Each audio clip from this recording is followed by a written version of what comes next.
বাংলাদেশি তরুণী রুথবা ইয়াসমিন এবার ইতিহাস গড়ার পথে। তিনি হতে যাচ্ছেন প্রথম বাংলাদেশি নারী যিনি চাঁদের মাটিতে পা রাখবেন। স্পেস নেশনের মুন পায়োনিয়ার মিশনে যোগ দিয়ে তিনি নিজেকে নিয়ে যাচ্ছেন এক অনন্য উচ্চতায়। সম্প্রতি এই মিশনের জন্য প্রয়োজনীয় কঠোর প্রশিক্ষণ শেষ করেছেন রুথবা। তার দলের সদস্য সংখ্যা 7 জন, যাদের মধ্যে 6 জন নারী এবং 1 জন মাত্র পুরুষ। আর এই দলেই জায়গা করে নিয়েছেন বাংলাদেশের গর্ব রুথবা ইয়াসমিন। তবে এই যাত্রা শুধু তার একক কৃতিত্ব নয়, এটি বিশ্বব্যাপী নারীদের জন্য মহাকাশ গবেষণায় সম্ভাবনার নতুন দিগন্ত উন্মোচনের সুযোগ হিসেবেও বিবেচিত হচ্ছে। তিনি নিজেই বলছেন, যদি আমি ইতিহাস গড়তে পারি তাহলে তা শুধু আমার জন্য নয়, পৃথিবী জুড়ে নারীদের জন্য একটি ঐতিহাসিক মুহূর্ত হবে। ঢাকার স্কলাস্টিকা স্কুল থেকে শুরু হয়েছিল তার শৈশবের শিক্ষাযাত্রা।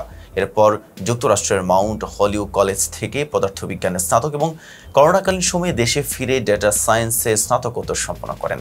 2024 সালে শেষ করেন ইলেকট্রিক্যাল অ্যান্ড ইলেকট্রনিক্স ইঞ্জিনিয়ারিংয়ের মাস্টার্স। মহাকাশে আগ্রহ তৈরি হয় তার থিসিস গবেষণার সময়, যেখানে তিনি স্পেস ওয়েদার এবং জিওম্যাগনেটিক স্টর্ম নিয়ে কাজ শুরু করেন। এরপর ধাপে ধাপে এগিয়ে যান মহাকাশ অভিযানের বাস্তব প্রশিক্ষণে। চাঁদে পা রাখার আগে যেসব প্রস্তুতির মধ্য দিয়ে যেতে হয়, রুথবা তা পেরিয়ে এসেছেন কঠোর মনোবল আর সাহসিকতার সঙ্গে। প্রশিক্ষণের অংশ হিসেবে মহাকাশ স্যুট পরিধান, লাইফ সাপোর্টের সিস্টেম পরিচালনা, এমনকি চাঁদের পৃষ্ঠে জরুরি পরিস্থিতি মোকাবেলার প্রশিক্ষণ সম্পন্ন করেছেন তিনি। একবার একটি সিমুলেশন প্রশিক্ষণে লাইফ সাপোর্ট সিস্টেমে ত্রুটি দেখা দিলে তাকে ইভিএ বা বাহ্যিক অভিযান করতে হয়, যা ছিল অত্যন্ত ঝুঁকিপূর্ণ।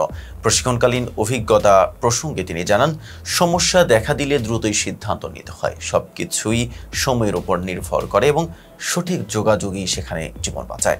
রুথবা মনে করেন, মহাকাশে যাওয়ার জন্য কেবল বিজ্ঞান মনস্ক শিক্ষাই নয়, কৌতূহল, সাহস, বিশ্লেষণধর্মী চিন্তাভাবনা ও সংকট মোকাবেলার মানসিকতা সবচেয়ে জরুরি। বাংলাদেশের তরুণীদের উদ্দেশ্যে তিনি বলেন, মহাকাশ এখন আর কেবল পুরুষদের জন্য নয়, নারীরাও সেখানে নেতৃত্ব দিতে পারে। রুথবা ইয়াসমিনের এই অভিযাত্রা শুধু বাংলাদেশের জন্যই গৌরব নয়, বরং এটি এক বৈশ্বিক বার্তা, যেখানে নারী, প্রযুক্তি আর সাহস একসাথে নতুন ইতিহাস লিখতে পারে। বাংলাদেশের লাল সবুজ পতাকা যদি সত্যি চাঁদের বুকে উঠতে দেখা যায়, তা হবে কোটি বাঙালির স্বপ্ন পূরণের পূর্ণতা।